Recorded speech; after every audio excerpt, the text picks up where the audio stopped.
Ever since the World Trade Center tragedy in 2001, American firefighters have practically gained celebrity status. These men put their lives in danger day in and day out. They run into fires when everyone else is rushing out. Take, for example, the Spring Arbor Township Volunteer Fire Department on Main Street in Spring Arbor, Michigan. Several men are on call and ready at a moment's notice to race to the station and come to the aid of any resident in need. The one full-time man at the station and the man who keeps all these men together and everything functioning is Chief Tim McEldowney. The Spring Arbor Fire Station was built in 1990 by the Township of Spring Arbor. It was replacing a station that was built in 1951. We have a 7-bay station that has housing available upstairs and downstairs. We have a full kitchen, bathroom facilities. And in 1990, the township was looking to have the station be looking 50 to 60 years into the future. My name's Tim McEldowney. I'm the fire chief. In 1990, I moved into Spring Arbor Township and built a house with my wife and 2 children. And knowing Dick Greenslade, the former fire chief, for years, when I moved into the area, Dick asked me if I was interested in joining the volunteer fire department, and I gladly agreed and started my training in the fall of 1990. Finished it in 91.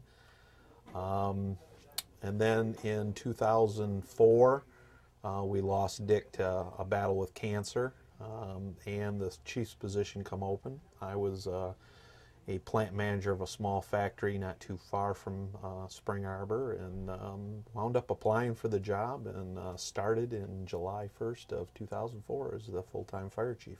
The chief has shown himself as the great leader that is needed to keep a station such as this functioning and effective.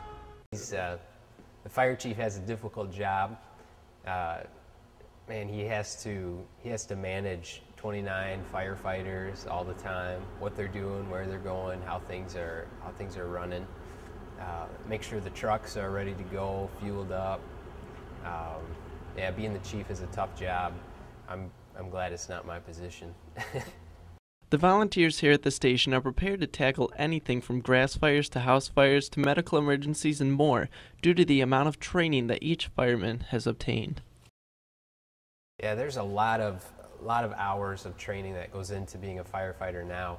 It used to be an easy, went through the class, it met 3 days a week, and it lasted for probably about 7 months, and then there's also a medical part of the class that you have to take, which is in addition to all the fire training. So it's a long process.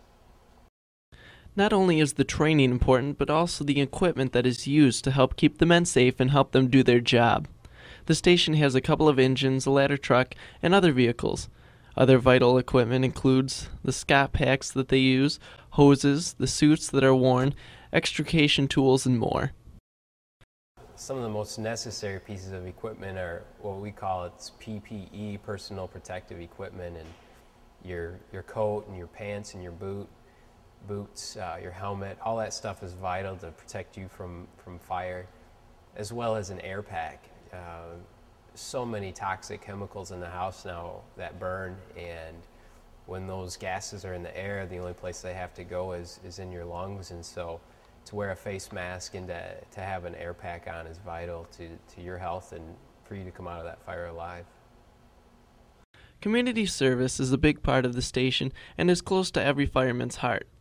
The Spring Arbor Station coordinates several fundraising efforts, including chili cook-offs, pancake breakfasts, and large garage sales. Portions of the proceeds go towards community sports teams, Boy Scout troops, the American Cancer Society, and other organizations. Spring Arbor Township Fire Department has another arm of it. It's called the Spring Arbor Firemen's Association. It's a nonprofit organization. We raise funds to help with several different charities and other nonprofits groups, as well as just community people that are a little down on their luck. Today, the Spring Arbor Station responds to a significant number of calls within the county and predominantly within Spring Arbor Township, running on about 800 calls a year. These men are deserving of much honor and many thanks for their service to Spring Arbor Township and firemen everywhere for their service to their surrounding areas. Their bravery and dedication required in their field is rarely found in other professions.